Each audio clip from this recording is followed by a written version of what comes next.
in my heart that I was meant to go into nonprofit work. Right from the beginning, there was this feeling of alignment, of rightness. The fact that it called to me personally was really powerful. Just the right place and the right thing, and for the right reasons. When we can remember that we're all in it to provide excellent patient care or excellent research and really fight cancer, that opens us up to a whole new possibility of how we can treat each other.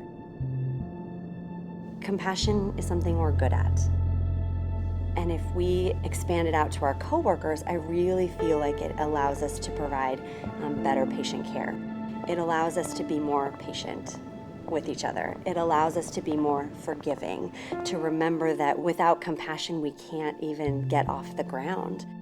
It's every nurse's compassion, every multidiscipline team, every physician, the compassion that they have to care for a patient. And that compassion and that excellence shows how much we shine compared to some other places. Taking care of somebody here in the hospital around the clock, they're there for them, and then also making sure that they take care of the siblings at home. So it's the nurses on that unit that really help connect and be part of that family.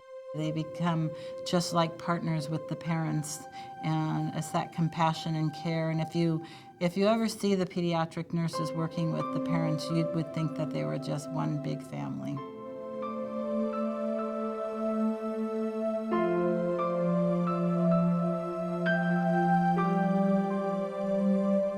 Service with a sense of urgency is based on the respect we have for patients and families. I've never been in a place that has been so focused on the patient and their family. Here at City of Hope, from day one, we integrate patients and their families.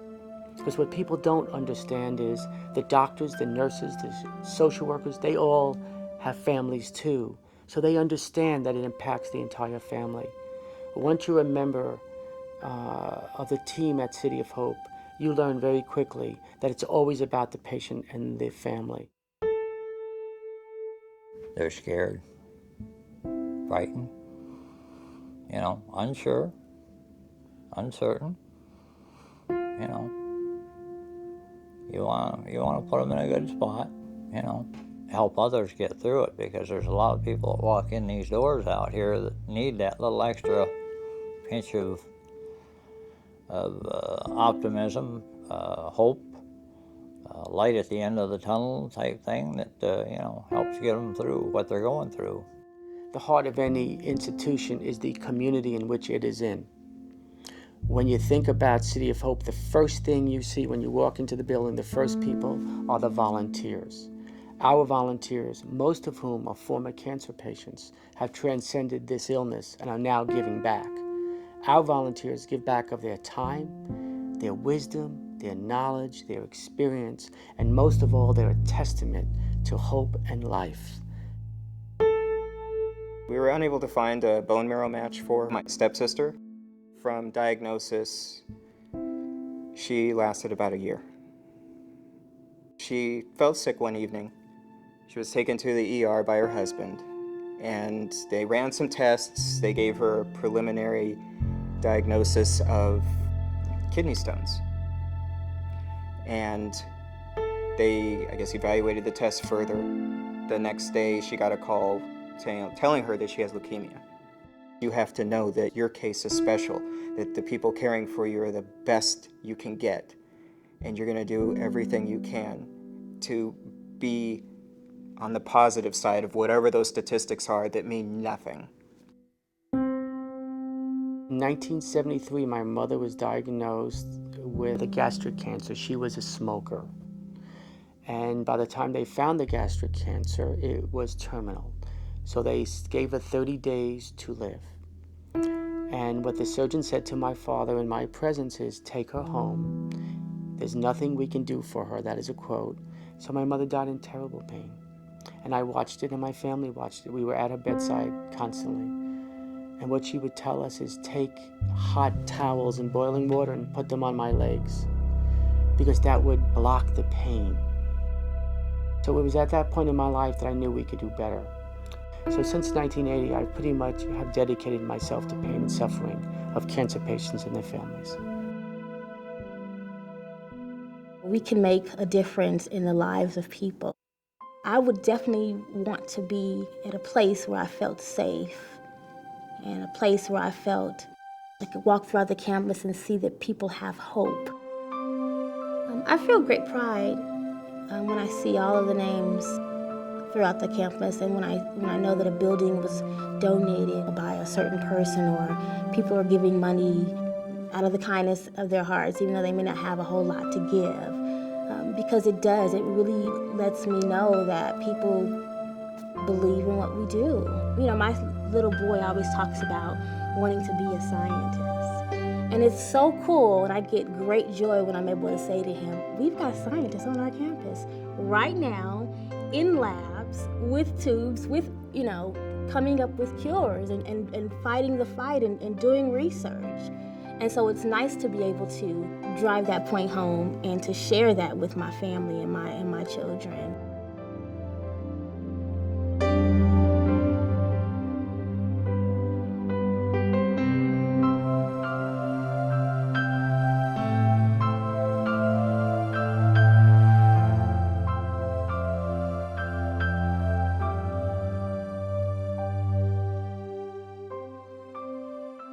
We're training generations, I'll say, of scientists and clinical investigators who are, again, very focused in terms of their intellectual curiosity.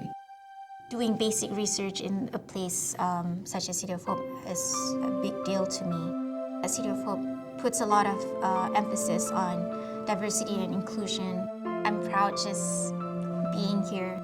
I actually have a lot of family members that are diabetic, and my grandfather actually passed away because of diabetes.